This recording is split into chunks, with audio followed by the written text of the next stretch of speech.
Vamos dar início, então, ao nosso encontro de estudos para o Livro dos Médiuns dessa noite. Hoje é dia 21 de maio de 2025, uma quarta-feira, são 20 horas e 5 minutos na cidade de Jaú, e nós estamos transmitindo o nosso encontro de estudos em homenagem à Associação Jauense de Estudos Espíritas. Estamos localizados na cidade de Jaú, estado de São Paulo, Brasil.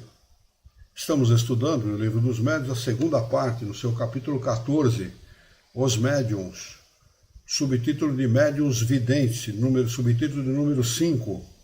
Quem vai acompanhar com o livro aberto, abra aí, por favor, no capítulo 14, Os Médiuns, subtítulo Médiuns Videntes. Todos a bordo? Então vamos lá. Aqui Kardec diz o seguinte a respeito deste subtítulo Médiuns Videntes, o seguinte: os médiuns videntes são dotados da faculdade de ver os espíritos. Colocado assim, dessa forma, parece que dá a entender que os médiuns veem os espíritos. Na realidade, não se vê espírito. O que se vê é o perispírito do espírito. Tá? O espírito, o médium, não tem condição de ver o espírito. Ele vê o perispírito. Assim como nós, durante a noite, quando nós sonhamos, durante a emancipação parcial da alma, nós também vemos os nossos parentes desencarnados, os encarnados, e todos eles, nós vemos o seu perispírito. Nenhum deles nós vemos o espírito, tá bom? Mas é colocado assim para as pessoas entenderem que o médium vê o desencarnado, tá bem? Mas tecnicamente não se vê o espírito, se vê o perispírito do espírito. Há os que gozam dessa faculdade em estado normal, ou seja, durante a vida de relação, perfeitamente acordados, guardando lembrança precisa do que viram. Outros só possuem em estado sonambúlico ou aproximado do sonambulismo. É raro que essa faculdade seja permanente, sendo quase sempre o resultado de uma crise súbita e passageira. Alguma comoção pela qual a pessoa tenha passado, algum estado emocional diferente do normal da pessoa, ou algo assim, pode fazer com que a pessoa tenha temporariamente vidência. E há aqueles que têm a vidência permanente. Conheci vários médiuns assim, que tinham a vidência permanente, e até o final da vida, inclusive, ou próximo do seu desencarno. Podemos incluir na categoria de médiuns videntes todas as pessoas dotadas de segunda vista. A possibilidade de ver os espíritos em sonho é também uma espécie de mediunidade. Então, todos nós somos médiuns videntes. A gente pode afirmar isso, porque, via de regra, todos vêm encarnados e desencarnados durante o sonho, não é? Durante o estado de emancipação parcial da alma.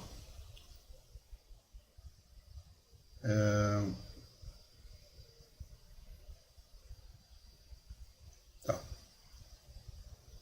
Não constitui, tá bom, explicar. Pô, onde é que eu estava aqui? Eu me perdi aqui, gente. Tá. A possibilidade de ver os espíritos em sonho é também uma espécie de mediunidade, é aqui que eu estava. Mas não constitui propriamente a mediunidade de evidência. Explicaremos esse fenômeno no capítulo 6, Manifestações Visuais. O médium vidente acredita ver pelos olhos como os que têm a dupla vista, mas na realidade é a alma que vê, é o espírito que vê, né? E por essa razão eles tanto veem com os olhos abertos ou fechados. Não quer ver, põe a mão na frente dos olhos e continua vendo do mesmo jeito, né? É disso que ele está falando aqui. Aqui tem o rodapé de número 11, que é uma nota do professor José Herculano Pires, que diz o seguinte: note-se a razão da expressão segunda vista ou dupla vista, que ressalta claramente dessa explicação de Kardec.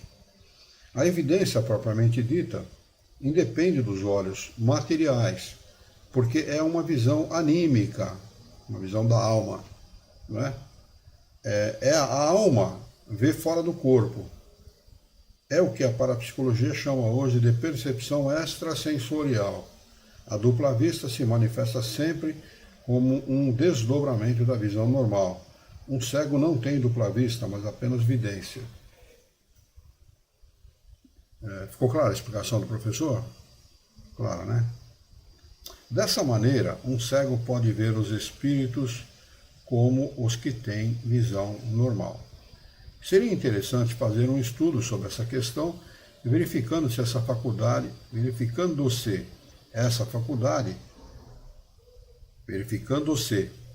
não é traço C, verificando traço C, eu li errado aqui. Verificando-se, essa faculdade é mais frequente nos cegos. Espíritos que viveram na Terra como cegos nos disseram que tinham pela alma a percepção de alguns objetos e que não estavam mergulhados numa escuridão completa. Naquele livro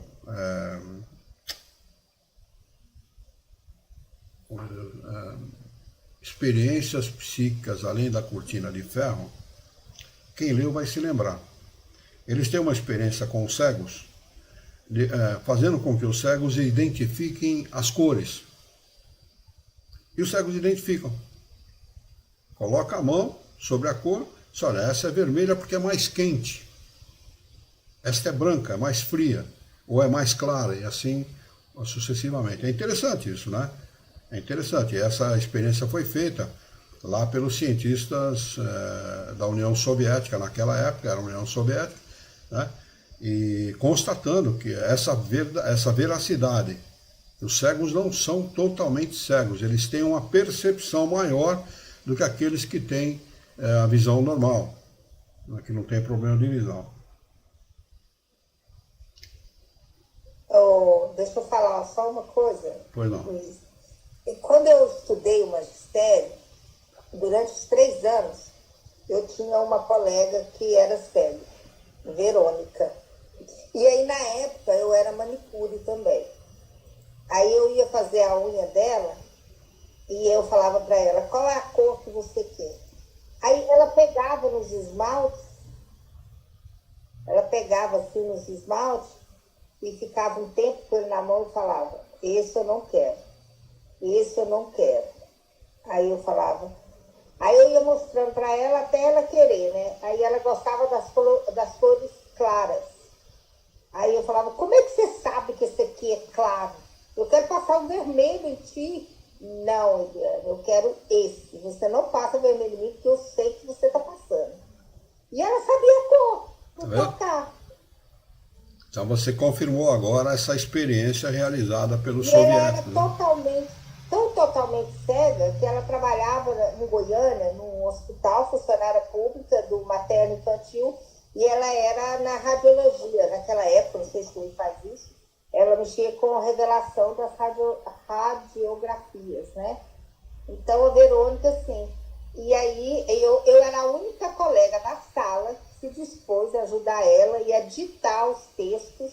Ela ia para minha casa e eu ditava todos os livros e textos para ela pôr no hebraico? Ou hebraico? Braille. Aí ela tinha uma máquina que ela digitava, uma máquina de buraquinho, e aí ela digitava naquela máquina, E depois ela ia estudar os textos. Eu ajudei ela durante 3 anos no curso. Então, a Verônica foi uma amiga, foi uma colega, hoje eu não sei, mas o fim da vida foi o seguinte, eu vou só terminar. Ela se casou com outro cego, teve filhos e famílias, o menino nasceu tudo normal. Pronto. É isso aí. A respeito de dupla vista, por exemplo, para vocês terem uma ideia do que é dupla vista, eu conheci uma senhora, frequentava a Sociedade de Estudos Espíritas 3 de Outubro, chamava-se Dona Irene. A Dona Irene ela tinha 30% de visão, não mais do que isso. Era praticamente cega. Ela era casada com um cego. Esse que eu contei a história dele, que tentou se suicidar, deu um tiro, o tiro atravessou o quiasma óptico e ele ficou cego. Ele foi avisado para não fazer isso, tal, que ele ia ficar cego, ficou mesmo.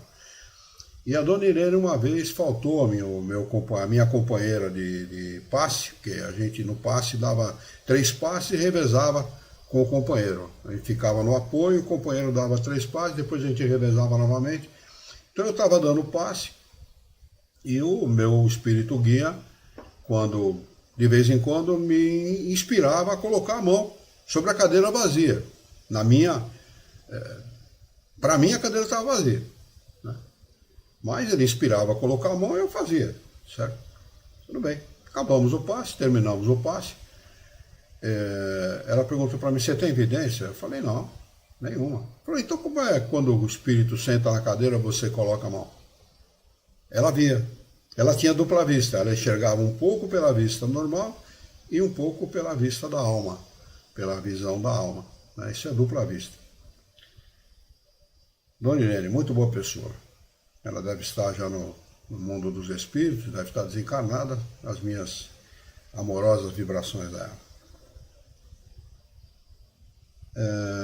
Ele segue. Seria interessante fazer um estudo sobre essa questão, verificando se essa faculdade é mais frequente nos cegos. Espíritos que viveram na Terra como cegos nos disseram que tinham pela alma a percepção de alguns objetos e que não estavam mergulhados numa escuridão completa.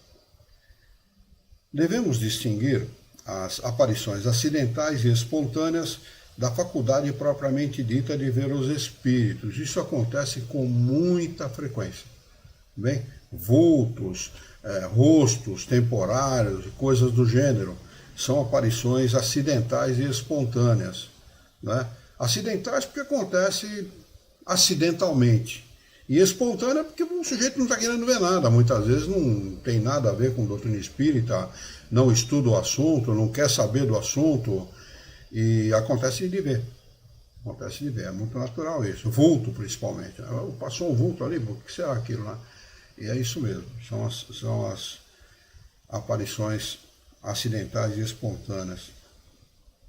As primeiras ocorrem com mais frequência no momento da morte das pessoas amadas ou conhecidas, que vêm advertir-nos da sua passagem para o outro mundo. Há numerosos exemplos de casos dessa espécie, sem falar das ocorrências de visões durante o sono. Outras vezes são parentes ou amigos que, embora mortos há muito tempo, aparecem para nos avisar de um perigo, dar um conselho ou pedir uma ajuda. Essa ajuda é sempre a execução de um serviço que ele não pôde fazer em vida ou o socorro das preces. É muito comum um desencarnado, nosso amado, nosso querido, que vem pedir, às vezes foi católico durante uma encarnação, ou evangélico, sei lá, vem pedir ajuda, vem pedir prece, ou vem pedir uma missa, ou coisas do gênero. É muito comum isso, né? As pessoas têm, há relatos no mundo inteiro a esse respeito. Tem um livro do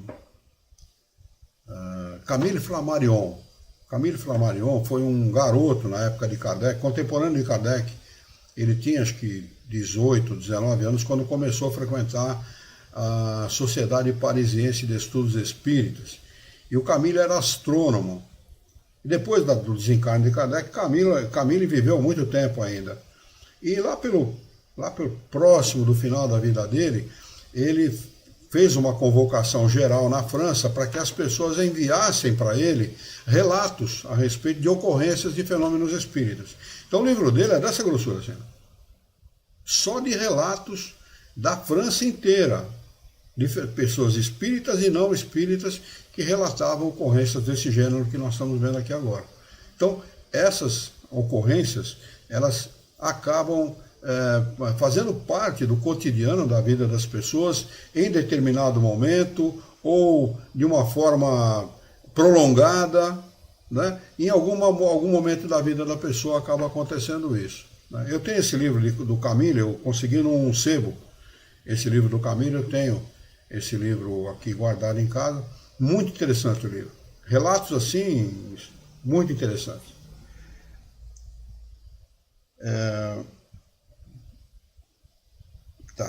Essas aparições constituem fatos isolados, tendo um caráter individual e pessoal.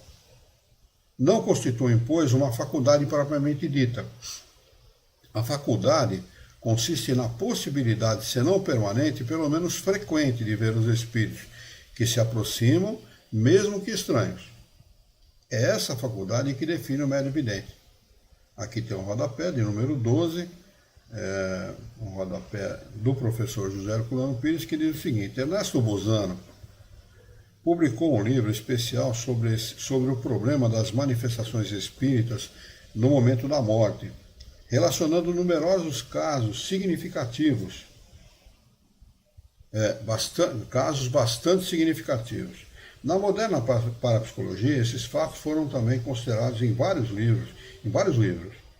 Veja-se o trabalho recente da professora Louise Rine, Os Canais Ocultos da Mente, no capítulo Efeitos Físicos Enigmáticos, que também relata curiosas ocorrências.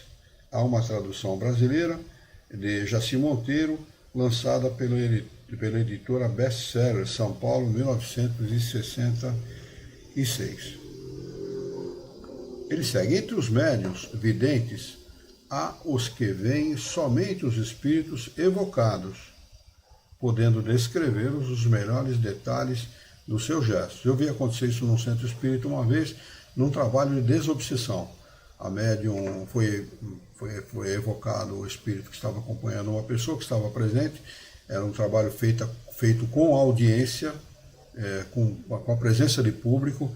Isso é totalmente errado, totalmente equivocado, não se faz esse tipo de trabalho assim, mas lá naquele centro espírita se fazia.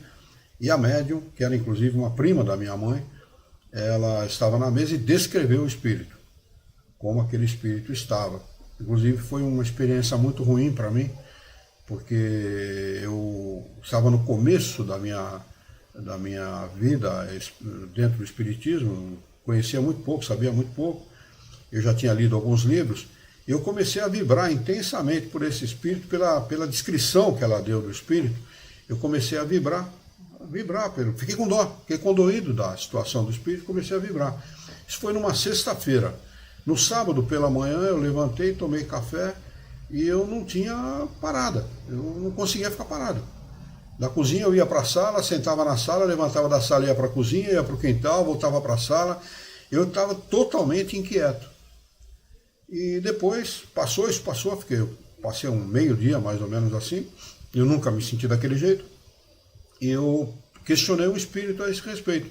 Disse: olha, você doou aquilo que você não tinha. Você ficou condoído do espírito, começou a doar. A gente doa fluido vital, nós já estudamos isso, né? Quando você faz uma vibração por alguém, encarnado ou desencarnado, você doa fluido vital. E eu doei mais do que eu tinha para doar. Então, olha como é interessante, né? Como é perigoso até para as pessoas cometerem esse tipo de abuso, um abuso com o corpo, né? Nós devemos, é claro, nos preparar, né? Aí é outra situação, aí você pode doar à vontade, porque aí você tem para doar, né? Aí você doa sem se prejudicar fisicamente. Eu me prejudiquei naquele momento fisicamente, não houve maiores consequências, graças a Deus, mas eu doei mais do que eu devia, né? Por isso que um trabalho de desobsessão não deve ser feito, jamais deve ser levado a efeito com público, com assistência, né?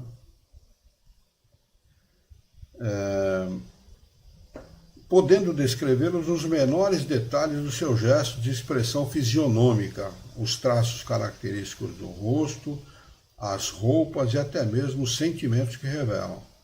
Há outros que possuem a faculdade em sentido mais geral, vendo toda a população espírita do ambiente ir e vir e, poderíamos dizer, entregue aos seus afazeres.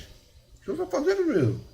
É interessante essa expressão de Kardec, né? Entregue aos seus afazeres, porque a gente faz uma ideia, muitas vezes, ou distorcida ou errada do mundo espírita, não é? O mundo espírita não é como as pessoas imaginam.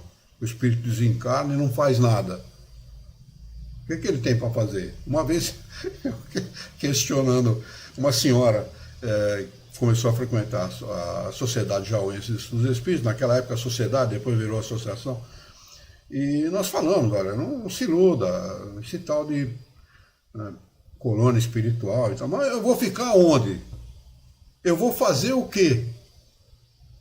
Falei para ela, a senhora vai viver, vai continuar vivendo da mesma maneira. Ela deixou de frequentar o centro espírita por causa disso, viu? Mas é interessante, né? Então, o mundo espiritual, há tanto ou mais atividade, eu particularmente acredito que muito mais atividade do que há no mundo material, pela facilidade que o espírito tem em ver, ouvir, se locomover, se relacionar com os outros espíritos pelo pensamento, que é uma maneira muito mais ágil, muito mais rápida e objetiva, né? Porque a gente, para expressar uma ideia, você precisa ficar procurando palavras, lembrando de coisas, né? E acaba, muitas vezes, a memória acaba atraindo a gente e você acaba não conseguindo se expressar adequadamente. Mas o mundo espírita é isso, seus afazeres, né? Eles têm afazeres em tempo integral, atividade em tempo integral, como nós temos aqui, quando nós queremos, né? Porque tem lá os indolentes da vida que não querem fazer absolutamente nada, mas normalmente as pessoas que têm atividade e gostam de ter atividade sabem que a gente não para o dia inteiro, sempre arruma alguma coisa de útil para fazer. Assim são os espíritos, da mesma maneira, mesmo aqueles mais atrasados, né? Porque ficam procurando saber o que está acontecendo com ele, porque não entendem, né? Como é que ele está naquela situação. Pô, eu falo com a minha mulher não me dá ouvidos. Eu falo com meu marido não me ouve. Eu falo com meus filhos parecem que estão me ignorando. Eu vou para casa, sento na mesa para comer e não acontece nada. Eu deito na cama, converso com a minha mulher não responde. O meu marido não me responde. É assim que acontece aqui. Pois não, Alexandre. E aí está a resposta do que você está falando para muitas perguntas. E acho que é um esclarecimento muito interessante para essa que talvez seja uma das principais perguntas, que é que você tocou agora no assunto, que fazem para os espíritas, né? Mas para onde é que eu vou? O que acontece depois do desencarne? Como nós somos todos seres imperfeitos, de terceira ordem, e a grande maioria dos que estiveram encarnados aqui nesse globo, eles não têm a capacidade, pelo seu processo evolutivo, de irem para outros mundos. No máximo eles dão uma escapadinha aqui por perto. A grande maioria continua convivendo no seu próprio ambiente. E é o que você acabou de falar. O marido que fala com a esposa, o filho que fala com o pai e não me ouvem, eu não consigo entender. Então onde é que a criatura está? A criatura está do seu lado, na grande maioria das vezes. Tem atividades no plano espiritual? Claro que tem, né? Tem coisas que nós desconhecemos, né, Luiz, no Espiritismo, né? Tem coisas que nós não temos ainda a compreensão necessária. Mesmo aqueles mais antigos, muitas vezes, eles têm uma dificuldade de compreender algumas coisas. Imagina eu, que sou um novato. O Luiz já é um experiente mesmo.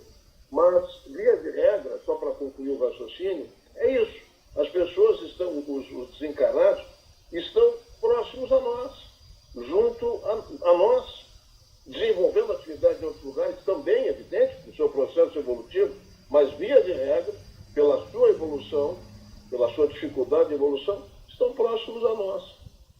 Me corrija se eu estiver enganado. Não, a gente costuma, brincando, dizer o seguinte: as pessoas não vão para o nosso lar, vão para o vosso lar mesmo.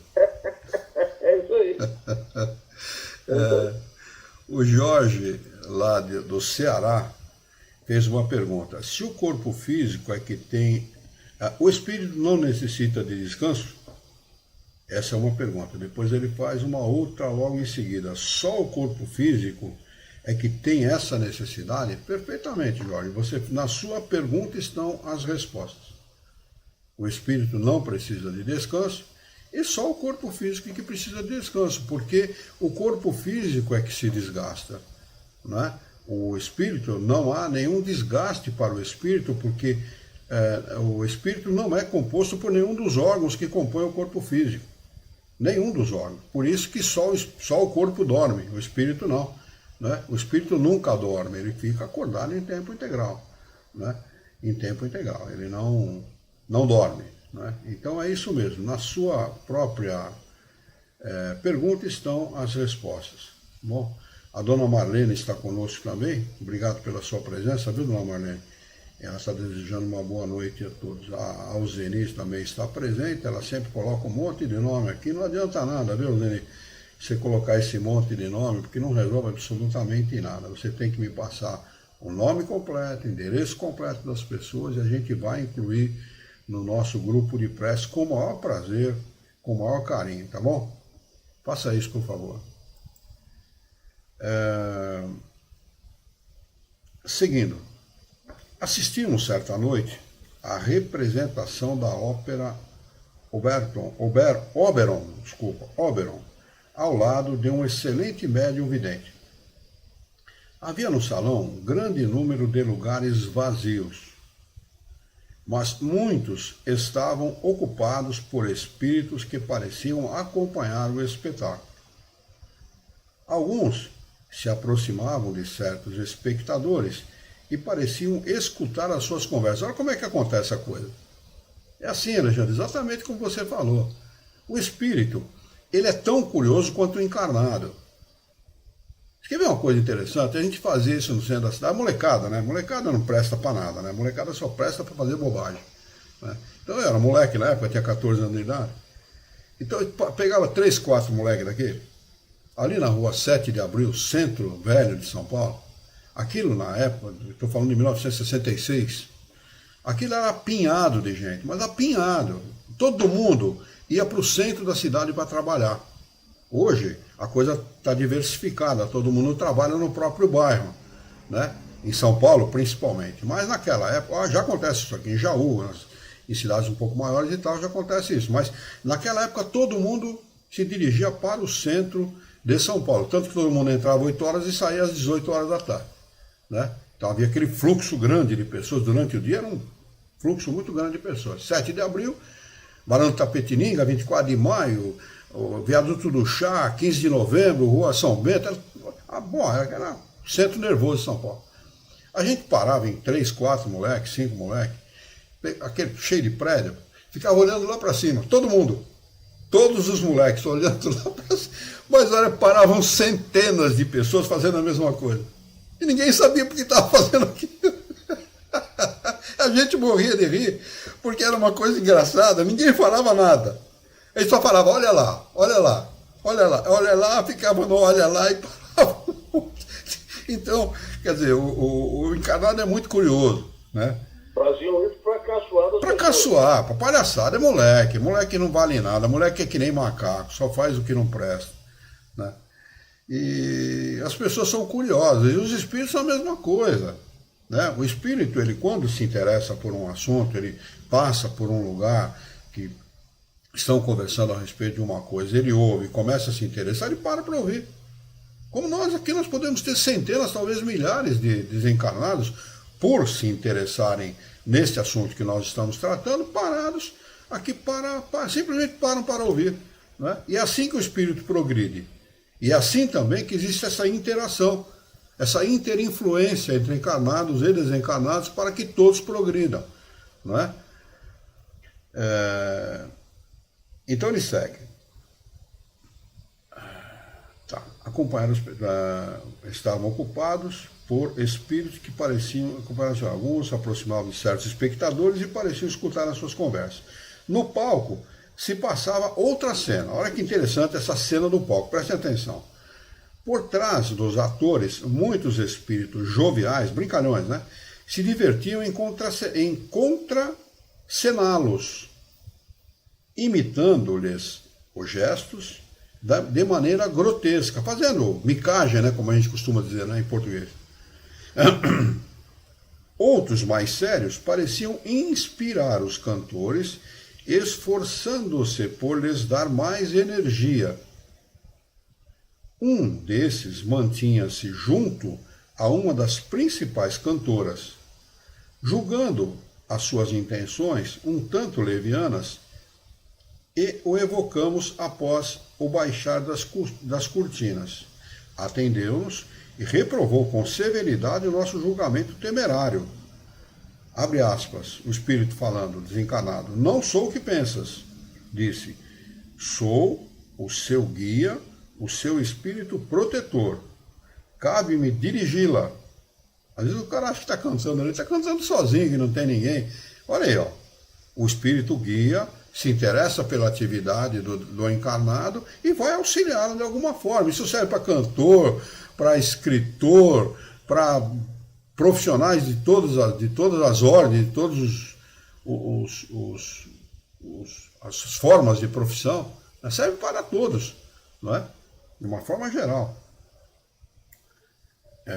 Fecha aspas, dirigi-la, fecha aspas. Após alguns minutos de conversação bastante séria, deixou-nos dizendo, abre aspas, adeus, ela está no seu camarim, eu preciso velar por ela.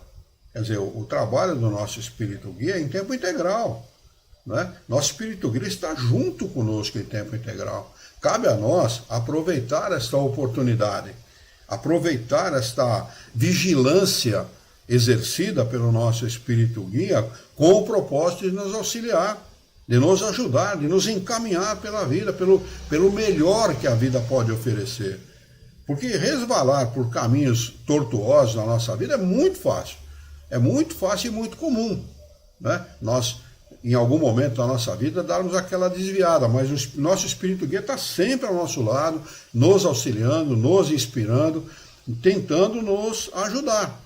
São sempre espíritos superiores, né? Porque se não fossem espíritos superiores, tem algumas pessoas que dizem que não são espíritos mais ou menos elevados, não, são espíritos superiores. Porque ele precisa saber o que vai acontecer antes de que aconteça. E para saber o que vai acontecer, ele tem que ter a ciência. Se a gente for lá ver as qualidades dos espíritos superiores, nas questões 100 seguintes, lá na escala espírita, nós vamos ver que uma das qualidades do espírito superior é a ciência, o conhecimento. E a sabedoria, que é a aplicação justa de um conhecimento. Bondade, ciência e sabedoria. São essas três qualidades do espírito superior. Né? Então, nosso espírito guia é sim um espírito superior, que nos encaminha pela vida de forma a que ela seja a mais exitosa possível. Então, que não se tema pelas dificuldades da vida. Aliás, que se agradeça pelas dificuldades, porque são elas que vão nos levar a nos tornarmos um espírito melhor, um espírito bom, um espírito digno da bondade e da misericórdia de Deus. Ele segue. Evocamos depois o espírito de Weber, autor da ópera, e lhe perguntamos o que achava da representação. Abre aspas, o espírito falando, não foi muito má, respondeu, mas fraca. Os atores cantam, estudo. Faltou inspiração.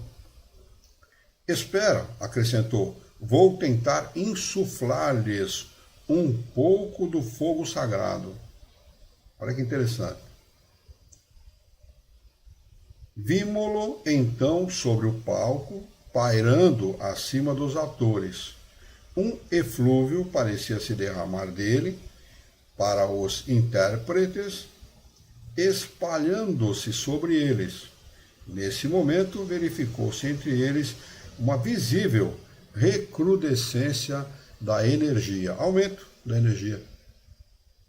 Ele energizou aqueles atores, né, derramando sobre eles o quê? Fluido vital.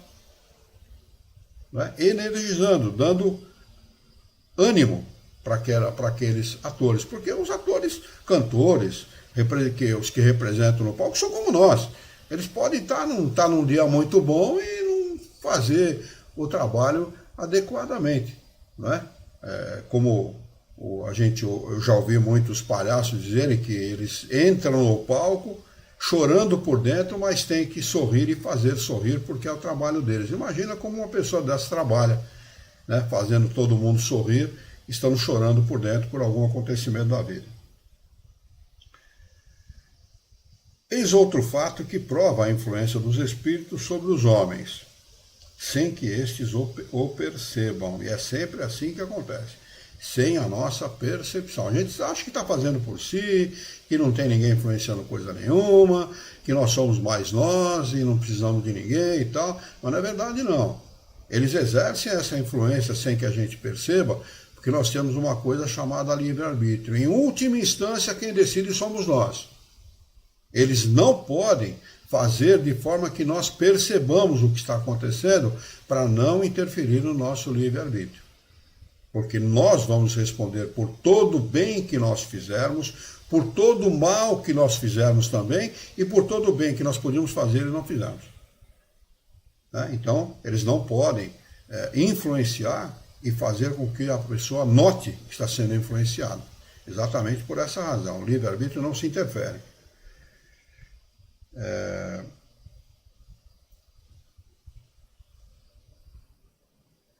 Tá. Assistimos a uma representação teatral com outro médium vidente. Conversando com o espírito espectador, disse-nos ele, o espírito estava vendo também o que estava acontecendo no palco, estava expectando, como eles, assistindo. Disse-nos ele, estás vendo aquelas duas senhoras sozinhas num camarote de primeira? Pois bem, vou me esforçar para tirá-las do salão. Dito isso, foi colocar-se no camarote das senhoras e começou a falar-lhes. Súbito, as duas, que estavam muito atentas ao espetáculo, se entreolharam, parecendo consultar-se, e a seguir se foram, não voltando mais. Olha o que um espírito arteiro é capaz de fazer. Um espírito que comete esse tipo de ato não é um bom espírito. Não é um bom espírito. Ele está ali fazendo arte. É um espírito brincalhão, irresponsável. Não é um bom espírito. Porque o bom espírito não faz esse tipo de coisa, não comete esse tipo de ato. O espírito nos fez então um gesto gaiato, significando que cumprir a palavra. Mas não o pudemos rever para pedir-lhes maiores explicações. Olha, aqui nós estamos sujeitos, quando a gente não mantém a firmeza de pensamento. Muitas vezes fomos assim testemunhas do papel que os espíritos exercem entre os vivos. É Kardec falando, viu, gente? Experiências vividas por Kardec, tá bem? Observamo-los em diversos lugares de reunião, em bailes, concertos, sermões, funerais, núpcias e etc. E em toda parte os encontramos atiçando as más paixões. Imaginem, atiçando as más paixões. Quer dizer, insuflando nas pessoas o que havia de pior nelas. É assim que eles agem. Sem que as pessoas percebam também, viu? Que assim como o bom espírito, nosso espírito guia, não pode interferir nas nossas ações, eles fazem isso sem que as pessoas percebam, esses caras fazem as mesmas coisas. Sem que nós percebamos. Insuflam o pior que existe dentro de nós. O cara está pensando em fazer alguma arte, a gente vai lá, faz mesmo e tal. Eu me lembro, toda vez que eu falo isso, eu me lembro do Pica-Pau. O diabinho do Pica-Pau de um lado e o anjinho do Pica-Pau do outro. Um falando para ele fazer arte. Bom, ele já fazia arte por natureza, que era um malandrão, E o outro, o anjinho, falando para ele, não faz não e tal. E de vez em quando os dois brigavam, inclusive, o anjo com o demônio. Os dois Pica-Paus, o anjinho e o demônio, brigavam entre eles.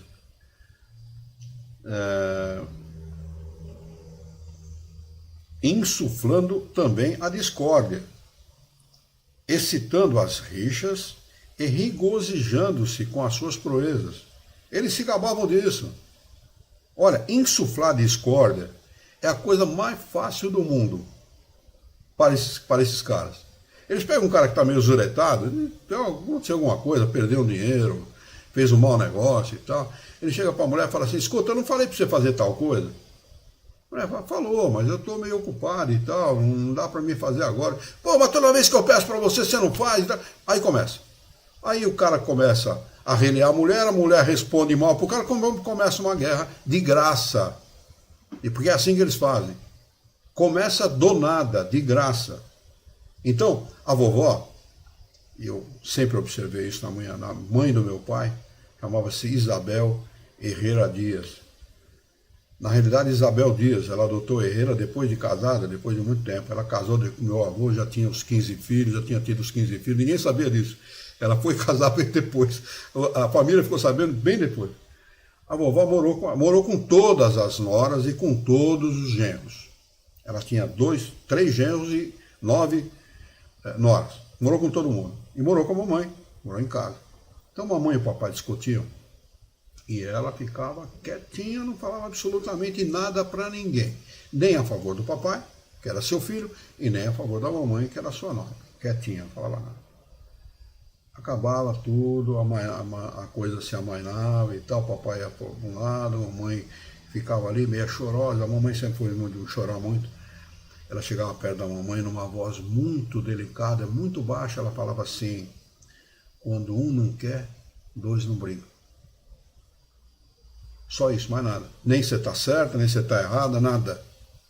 Quando um não quer, 2 não brigam. E ela estava corretíssima. Porque se a gente calar na hora da discussão, não tem briga. Ou pelo menos não tem discussão. O cara vai ficar brigando sozinho, e quando um cara briga sozinho, ele perde entusiasmo, né? Porque falar sozinho é para louco, né? Então, esses caras insuflam a discórdia, os espíritos insuflam a discórdia, eles vão lá e põem o dedo na ferida, que é para insuflar discórdia mesmo entre os casais, entre companheiros de trabalho, entre colegas de trabalho, inclusive levando, nos bares, por exemplo, né, levando até a morte, até um atacar o outro de morte, ferir de morte o outro. Né, chegam a fazer isso. E o sujeito muitas vezes não sabe. Eu fazia palestra aqui no Centro de Ressocialização de Jaú, que é um nome bonito para cadeia, né? Para cadeia não, para penitenciária, no centro, no CR aqui de Jaú. E uma vez eu falei a respeito da influência dos espíritos, né? E um deles falou assim: agora eu sei por que eu matei aquele cara. Ele falou: eu fui no terreiro de Macumba para tomar cachaça, porque lá tinha cachaça de graça. Foi lá, encheu o picão de cachaça e amanheceu ele de um lado e o sujeito morto do outro. Ele tinha matado o cara sem saber que matou. Depois é que ele foi descobrir que ele foi o autor do assassinato. Olha, gente, o nível de influência dos desencarnados sobre um encarnado desavisado, sobre um encarnado inconsequente, irresponsável, porque isso é irresponsabilidade. Nós não podemos viver assim. Nós não temos o direito de viver assim, né? de ser irresponsável a esse ponto. Mas, infelizmente, estava lá pagando a sua pena e não era gostoso estar lá, não. Eu posso garantir para vocês. Em toda parte os encontramos atiçando as más paixões, insuflando a discórdia, excitando as rixas e regozijando-se com as suas proezas. Outros, pelo contrário, combatem essa influência perniciosa, mas só raramente são ouvidos. Porque é muito fácil o homem exaltar e enaltecer o mal. Já repararam que tudo que é filme é baseado no mal e não no bem? Ou a maioria deles, pelo menos? A maioria, pelo menos.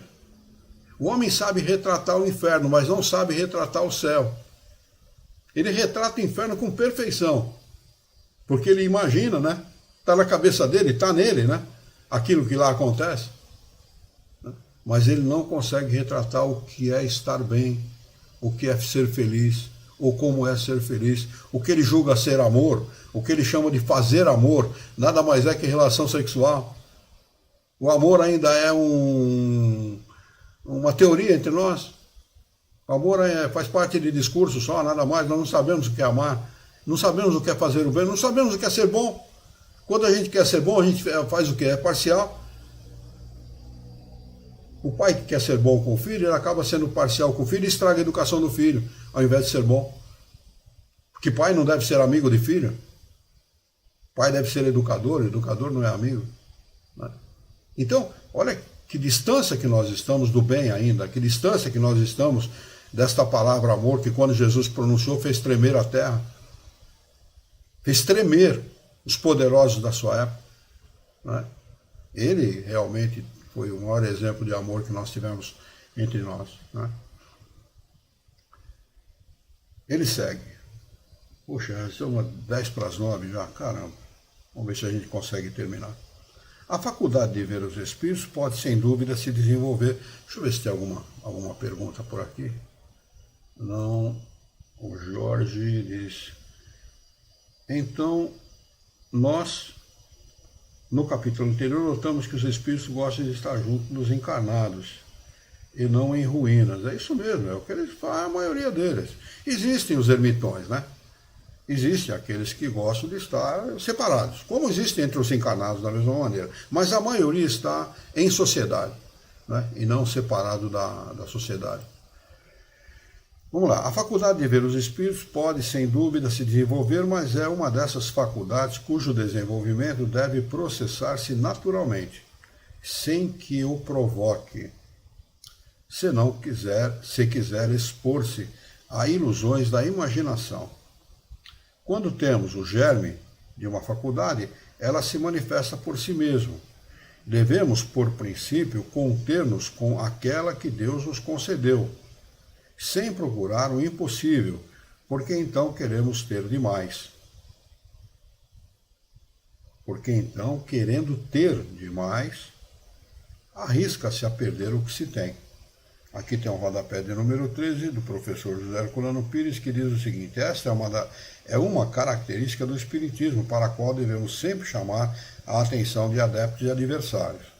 A doutrina é contrária a todos os meios artificiais de desenvolvimento psíquico, mantendo o mais rigoroso respeito às leis naturais que presidem a esses processos, como a todos os demais na condição humana.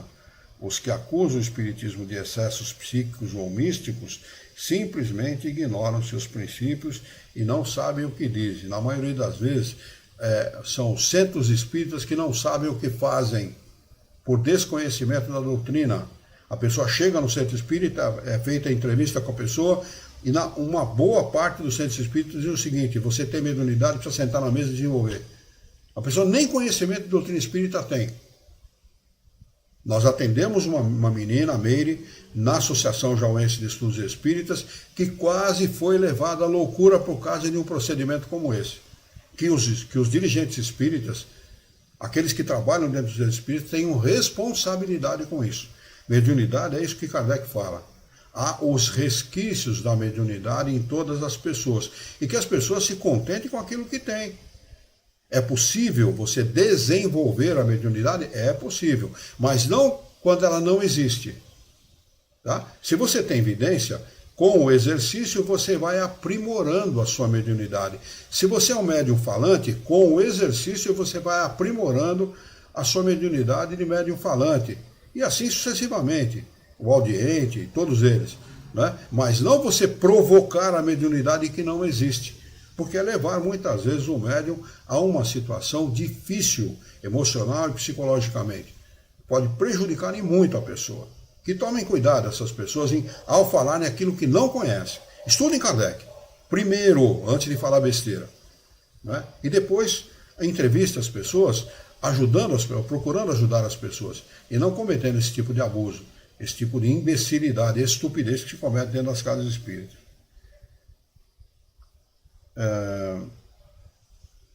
Quando dissemos que os casos de aparições espontâneas são frequentes, não quisemos dizer que sejam comuns. Quanto aos médiuns videntes propriamente ditos, são mais raros e temos muitas razões para desconfiar dos que pretendem ter essa faculdade. É prudente não lhes dar fé senão mediante provas positivas. Vale para qualquer tipo de mediunidade. Para qualquer uma. Mediunidade não é brincadeira e não é para satisfazer o ego de quem quer que seja, a vaidade de quem quer que seja. Mediunidade é uma faculdade que serve para o progresso espiritual, intelectual e moral do médium e das pessoas às quais ele serve. Mediunidade é para servir e não para ser servido. Essa é a realidade. Tenham responsabilidade, porque é de muita responsabilidade e se vai responder por ela, viu? Que se saiba disso. Muita responsabilidade.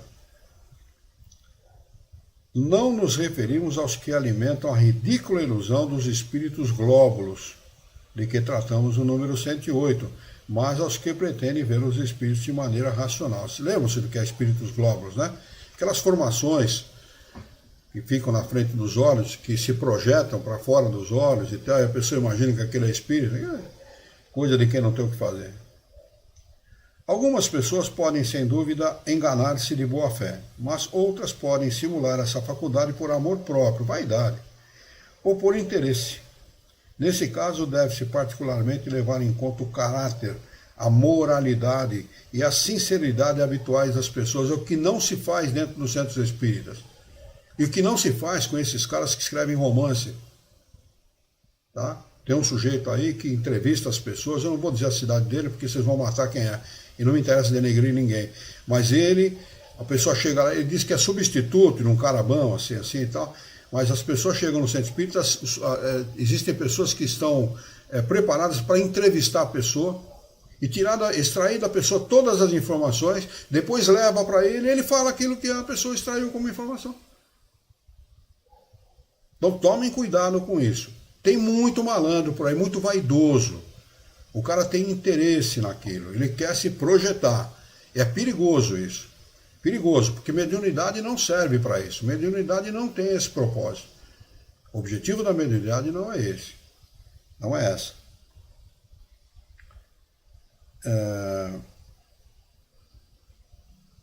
A moralidade e a sinceridade habituais da pessoa. Mas é sobretudo nas questões circunstanciais que se pode encontrar o mais seguro meio de controle. Porque há circunstâncias que não podem deixar dúvida, como nos casos de exata descrição de espíritos que o médium jamais teve ocasião de conhecer quando encarnados. Aqui tem o rodapé do número 14, que diz o seguinte: o rigor da observação espírita não está nos meios materiais de controle, sempre ingênuos e até mesmo infantis, quando se trata de questões espirituais. Este é um dos muitos casos que fogem a todas as explicações telepáticas, a menos que aceite o absurdo, jamais experimentalmente provado, das interferências mais fantásticas, como os das lembranças inconscientes da viúva, remontando aos tempos da avó. Isso é o que Kardec considerava muito justamente querer substituir o suposto fantástico da presença do espírito por uma explicação engenhosa e ainda muito mais fantástica. O estudo e a pesquisa espírita mostram, por mil detalhes valiosos, o ridículo dessas hipóteses apresentadas e sempre geradas pela prevenção e a ignorância do assunto. Eu acho que dá para a gente acabar, que nós temos ainda algum tempo. Luiz? Pois não, pode falar. Aí você falou que a pessoa tem a mediunidade e ela não vai desenvolver, que fala, né? E aí o que acontece com essa pessoa? Tipo o meu neto, ele tem a mediunidade, ele é jovem, mas ele tem a mediunidade desde os 15 anos. Que tipo de mediunidade ele tem? É tipo assim, ó. Ele vê as coisas. Então ele tem evidência. Aí ele vê, o espírito fala com ele conversa, ele responde, ele manda embora, ele entra na sua casa e já fala que viu isso, viu aquilo. A gente foi na fazenda do meu tio e tinha uma rachadura na parede. E essa rachadura tinha sido consertada 2 vezes. E meu tio estava lá mostrando a casa, falando: essa rachadura é uma rachadura que eu já mandei arrumar 2 vezes, mas Eliane, ela volta. Aí quando eu cheguei em Goiânia, meu neto falou: aquela rachadura, vó, é espiritual. Ela nunca vai ser consertada. Aí eu falei: a casa foi feita com tijolos de uma outra casa, de outra fazenda. Entende? Porque é aqueles tijolos assim, ó, dessa largura, um trem enorme. Aí ele falou: não tem nada a ver, vó. O problema é lá naquela casa. E aí também ele viu debaixo da cama um que falou para ele: vocês vão embora daqui. E o outro no corredor falou assim: ó, esse homem é meu. Vocês vão embora daqui, porque ele não sai daqui. Que era o meu sobrinho, meu primo. Então ele falou, vó, era pra gente sair de lá às 5 horas da manhã, nós saímos às 3, porque ele não conseguia dormir, porque dizer que os espíritos deixavam ele dormir. Mas ele não desenvolve, ele não aceita.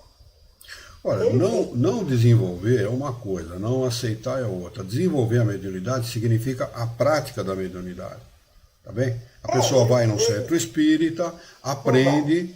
Não, eu estou dizendo que é desenvolver. Ela vai no centro espírita, aprende e utiliza a sua mediunidade ao longo da sua vida. Então, no momento que ela começa no centro espírita, até o momento, ali 20, 30 anos depois, ela está muito mais apta a exercer a sua mediunidade, a praticar a sua mediunidade que ela estava no começo. Isso é o desenvolvimento da mediunidade. Tá? Ter mediunidade e não querer saber de mediunidade é uma outra coisa completamente diferente. O que não pode acontecer é o seguinte, uma pessoa como essa, eu estou dando por exemplo, tá? Chega num centro espírita, sem mediunidade nenhuma, não tem mediunidade nenhuma, nunca ouviu falar de mediunidade, não sabe o que é mediunidade, nunca sentiu absolutamente nada. Eu tive um amigo assim, que não sentia nada, não via nada, não percebia nada, chamava-se Norival Mendes Castro, o nome dele. Tá? Frequentou o centro espírita comigo. Tem gente que chega assim no centro espírita, nessa situação, e o centro espírita chega lá, você tem mediunidade, você tem que sentar na mesa para desenvolver. Isso é o maior absurdo que existe. É o maior absurdo. Porque não se pode fazer isso com a pessoa. A pessoa deve ser tratada por quê? Porque normalmente a pessoa chega com problema espiritual. Ela nem sabe muitas vezes, mas normalmente chega com problema espiritual. Que nós temos as nossas companhias espirituais, em função das nossas ações, da nossa maneira de pensar e etc. Tá? Ela tem que ser tratada e encaminhada para o estudo.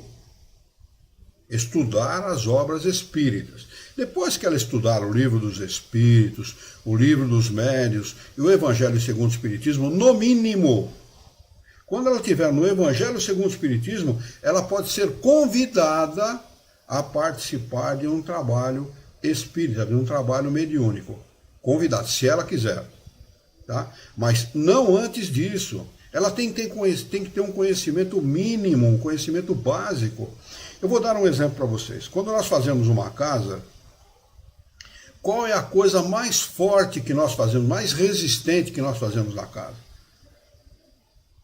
É o alicerce. Não é isso? Procuramos fazer um alicerce, dar uma estrutura, a melhor estrutura que nós pudermos dar para esse alicerce, para que a casa seja montada em cima de um alicerce adequado, rígido, forte, sólido, para que a casa não desmorone. É isso que não acontece nos centros espíritas. Não se dá o alicerce para a pessoa que começa a frequentar. Então a pessoa constrói um castelo em cima da sua vida dentro do centro espírita, que é um castelo de carta. Chega num determinado momento, dependendo da pessoa, não estou falando todos, que aquele castelo desmorona. Aquele castelo cai, porque ele não tem a solidez necessária. A única coisa que dá a solidez necessária a uma pessoa que frequenta a doutrina espírita, ou que começa a frequentar, é o estudo da obra de Kardec. O romance é obra de ficção. O romance não serve para estudo.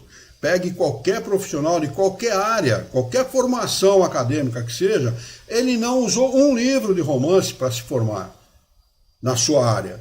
Ele usa livro de pesquisa. Ciência estudada com livro de pesquisa. Quem foi o pesquisador da doutrina espírita? Hippolyte Léon Denisard Rivail, que adotou o pseudônimo porque quis de Allan Kardec.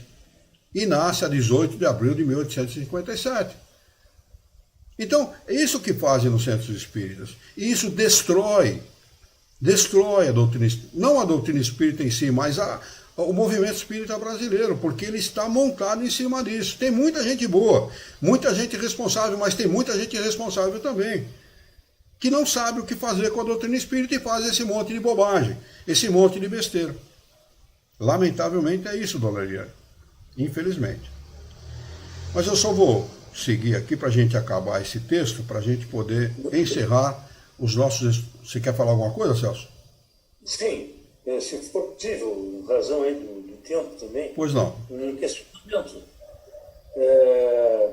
Eu conheci num determinado centro espírita aqui em Porto Alegre, né, ou melhor dizendo, num determinado centro espírita aqui em Porto Alegre, foram convidados alguns jovens frequentadores do centro espírita para participarem do que era chamado de uma escolinha de médiums, né? Era o que era chamado.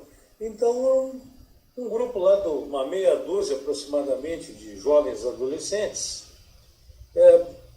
aceitaram o convite e passaram a participar dos trabalhos. Uma mesa mediúnica experimental, né? Conduzida por um médium bastante experiente, com décadas de experiência, né, em mesas mediúnicas. E a meninada ali foi se desenvolvendo e começaram as manifestações, né? Por escrito, alguns por escrito, outros falando, né? E tinha dentre os jovens lá, tinha um lá que se destacava mais, né? Tinha uma certa facilidade tanto para fazer comunicações escritas como faladas, né? E, bom, isso aí talvez tenha decorrido durante cerca de 1 ano e meio, mais ou menos, aproximadamente, eu acredito, né? E esse jovem, por questões da vida, né? Envolvido com vestibular, todos adolescentes, no final de adolescência, envolvido com vestibular, preocupado com o início da vida profissional, namoros, festas, bebedeiras, né? E essa coisa de garotada, né? Ele se afastou do serviço, ele pediu licença e tal, e disse, olha, não tenho mais condições de continuar trabalhando na mesa mediúnica, porque estou levando uma vida muito agitada e não incompatível aí com os trabalhos, né? A mediunidade se afastou e que eu saiba, nunca mais voltou. Embora nunca tenha se afastado do espiritismo, como frequentador. Pergunta: há consequências, né, para uma pessoa nessa condição? Ou que consequências poderá ter?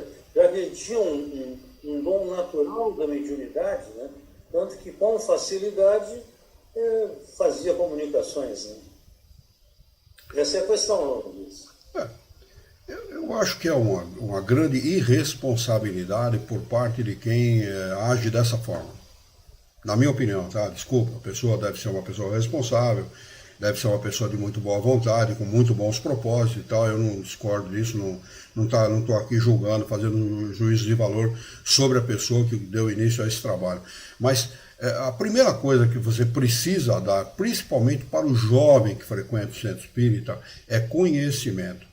É claro que você não vai de cara pegar um jovem, um adolescente, um pré-adolescente e impor a ele uma filosofia como a doutrina espírita. Mas existem meios, você pode criar meios de ensinar os princípios básicos da doutrina espírita, iniciando ele no caminho da doutrina, porque é evidente que vai acontecer isso que você falou.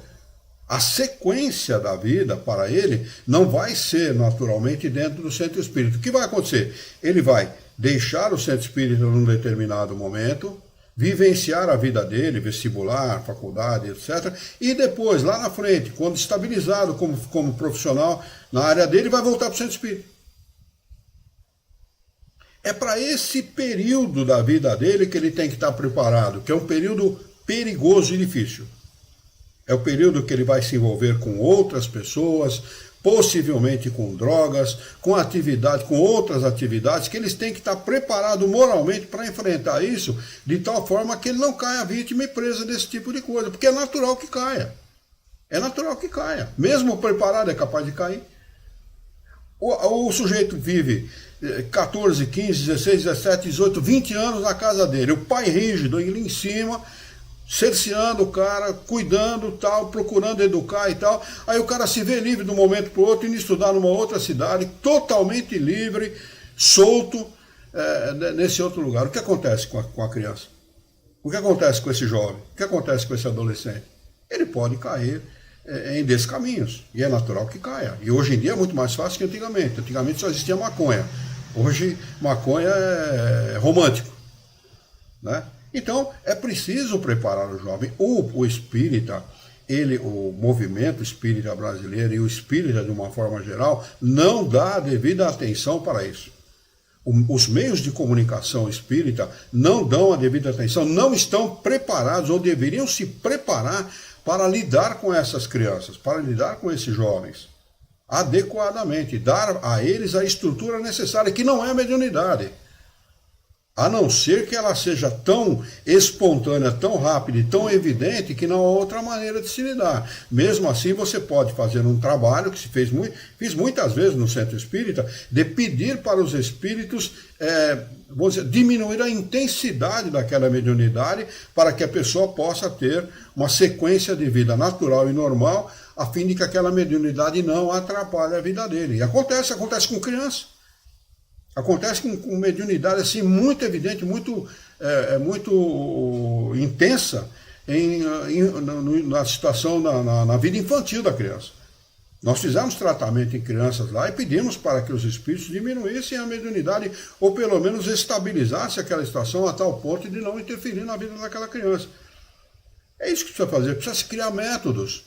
Kardec tem esses métodos. Kardec dá essa condição para que a gente possa trabalhar com jovens, adolescentes, crianças, a ponto de instruir essas crianças, a fim de que elas tenham a segurança necessária para iniciarem a sua vida de maneira equilibrada, de maneira natural, normal e vamos dizer assim, saudável. É isso que nós precisamos encaminhar a criança para a vida, para que a vida dela seja saudável. Na minha opinião, desculpe, Celso, se você conhece a pessoa e tal, na minha opinião, um erro grotesco do centro espírita em fazer esse tipo de coisa. Aliás, eles cometem esse erro com todo mundo, não é só com jovens e adolescentes, não, com jovens e adolescentes, não, é com as pessoas que chegam no centro espírita, como eu acabei de falar. Né? Às vezes eu sou meio incisivo naquilo que eu falo, mas é verdade, infelizmente é a realidade. Né? Eu vou pedir licença.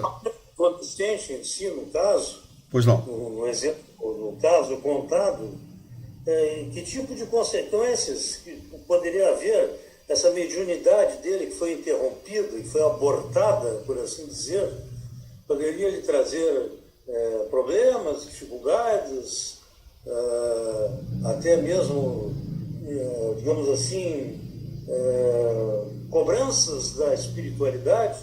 Não, cobranças não. O médium não tem obrigação de exercer sua mediunidade. Mediunidade é um ato deliberado da pessoa. Ela pode ou não exercer a sua mediunidade. Ela tem livre-arbítrio. Não é? Os espíritos não cobram da pessoa se ela não quer. Não quer, é problema dela. Quem vai arcar com as consequências disso, se houver no futuro, quando desencarnado, é ele. É o encarnado que pediu essa mediunidade e não a utilizou. Tá bem? O que acontece é o seguinte, você desenvolve, você ativa uma área do cérebro no médium que não deveria ser ativada antes do momento correto. É só isso. Não se deve jamais desenvolver mediunidade em criança, jovem e adolescente. Em hipótese alguma. Ele tem uma fase da vida para percorrer ainda antes de lidar com esse tipo de situação. E uma fase difícil, diga-se de passagem, se você já foi, nós todos já fomos aqui adolescentes e jovens, nós sabemos como é essa fase, é uma fase perigosa. Não é? É claro que você, colocando o médium numa mesa, para desenvolver a mediunidade que ele já tem, inclusive, ninguém desenvolve mediunidade que não tem, tá? A não ser que você provoque distúrbios na pessoa, também. Mas você colocando o médium na mesa, você vai ativar áreas do cérebro que não deveriam ser ativadas. Jamais deveriam ser ativadas antes do momento correto. Não é? Cobrança por parte dos espíritos, você pode ter certeza que não vai haver, não. Porque pode ter certeza também, se você acompanhar a vida desse jovem que você talvez conheça, né, você vai ver que vai chegar um determinado momento lá na frente da vida dele que ele retorna para o centro espírita. É natural que isso aconteça. Porque ele sabe o caminho. Ele conhece o caminho das pedras. Ele vai viver, ele vai experimentar, ele vai experienciar e tal, vai chegar um momento que ele fala, não, eu sei o caminho, eu sei aonde eu devo resolver esses problemas. E ele vai retornar para o centro espírita. Né? Mas ele poderia ter passado por muito menos problemas do que isso, se não houvesse sido ativado essas áreas do cérebro que não deveriam ter sido ativadas. Temos que agir com muita responsabilidade. Vou pedir licença, talvez eu tenha respondido a sua pergunta, Celso. Eu vou pedir licença para acabar o texto para a gente poder encerrar os nossos estudos. Uma senhora viúva, cujo marido se comunica frequentemente com ela, encontrou-se um dia com um médium vidente que não a conhecia, nem a sua família, e o médium lhe disse, abre aspas, vejo um espírito ao vosso lado. Ah, disse a senhora, é sem dúvida o meu marido, que quase nunca me deixa. Não, respondeu o médium, é uma senhora de certa idade, que está penteada de maneira estranha com uma fita branca na testa. Por esta particularidade e outros detalhes descritos, a viúva reconheceu a sua avó, sem perigo de erro, e na qual nem sequer pensava nesse momento. Se o médium quisesse simular a faculdade, seria mais fácil aproveitar o pensamento da senhora, que é o que muitos fazem. Mas, ao invés do marido, que a preocupava, ela viu uma mulher com um penteado especial de que nada lhe poderia dar ideia. Este caso prova ainda que a visão do médium não era reflexo de qualquer pensamento alheio. Vamos marcar aí para a próxima quarta-feira o item de número, subtítulo de número Médiuns Sonâmbulos, para nós retomarmos os nossos estudos. Celso, respondeu a sua pergunta de alguma forma satisfatoriamente, não? Perfeito, Luiz. Perfeito. Pois não. Obrigado. Eu que agradeço a sua pergunta, a sua intervenção aí. Sempre que puder, faça isso, porque nos ajuda muito a compreender melhor a doutrina espírita. Existe muito misticismo em torno de mediunidade. Tá bom? O Sr. Milton Felipe, que você conhece, pelo menos pela internet, a Érica conhece pessoalmente, o Alexandre conhece pela internet, e a Eliane talvez conheça pela internet, e os companheiros que aí estão participando dos nossos estudos talvez conheçam. Milton Felipe, uma das pessoas que no meu modo de ver, um dos maiores conhecedor de doutrina espírita, um mestre em doutrina espírita que eu conheço. Tá bem? Ele tem um curso chamado Curso Dinâmico de Mediunidade. Nós fizemos esse curso lá na associação. Eu pedi para ele me passou a apostila e eu ministrei o curso, tá bem? O curso é para 54 semanas, um ano, certinho. Bem? Um ano de estudos, é um estudo dinâmico, o Livro dos Espíritos inteirinho, em 54 semanas, ou 52, um ano. 52, 54 semanas. Também. O mínimo que se precisa ter para começar, e antes de tudo, como requisito básico para se fazer esse estudo sobre mediunidade, é o conhecimento do Livro dos Espíritos e o Livro dos Médiuns. Mínimo que se deve ter. Exigido pelo Sr. Milton Felipe para que se possa fazer esse curso. Então, por aí vocês veem que nós não podemos ser irresponsáveis. Não podemos e não devemos. Vai arcar com essa responsabilidade. Não é assim que se lida, não é brincadeira. É uma coisa seríssima. E nós devemos agir com a maior seriedade possível e imaginável antes de você dar uma tarefa como essa a uma pessoa que não esteja preparada. Mais alguma pergunta? Mais alguma dúvida? Deixa eu ver se tem mais alguma pergunta aqui. Aqui a Marlene diz, conheço o Sr. Felipe pela internet. É isso mesmo, é extraordinário, né?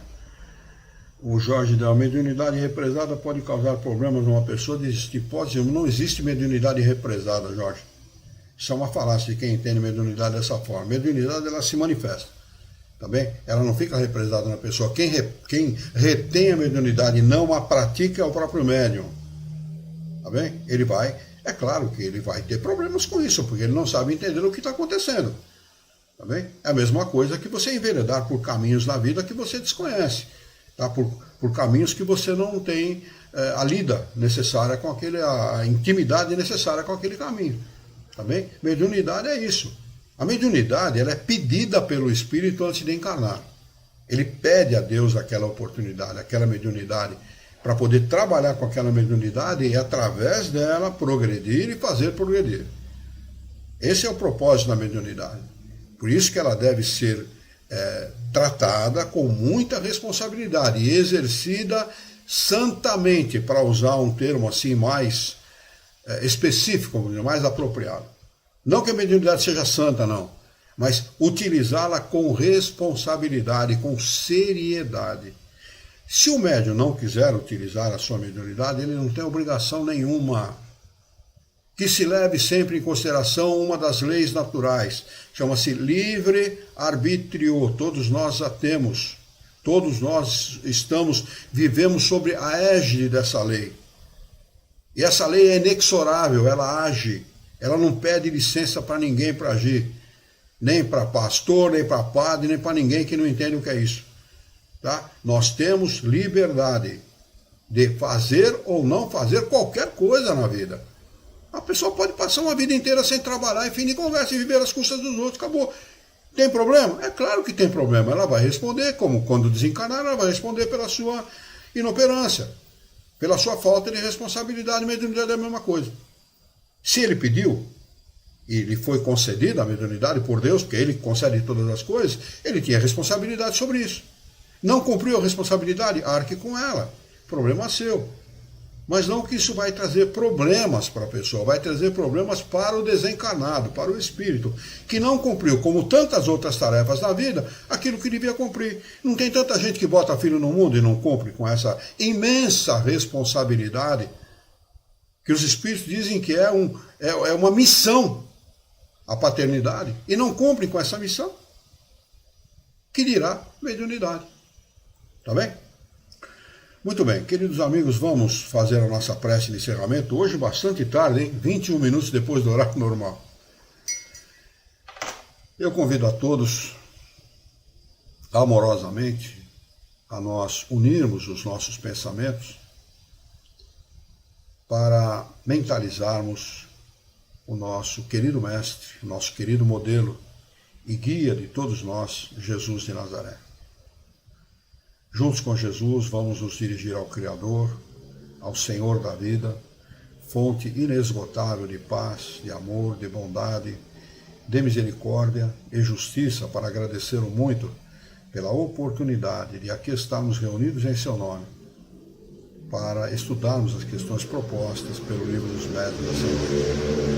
Ter o vosso amor, a vossa bondade, a vossa misericórdia, que tenhamos bom ânimo, coragem, determinação, ideias renovadas, alegria de viver e muito entusiasmo, para que nós possamos trabalhar,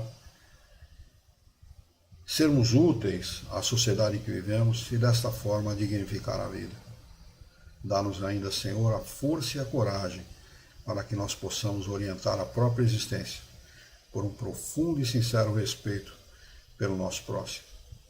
Em teu nome, em nome de Jesus, em nome dos bons espíritos, em nome do nosso diretor espiritual e sua equipe, nós declaramos encerrado o nosso encontro de estudos dessa noite. E que assim seja.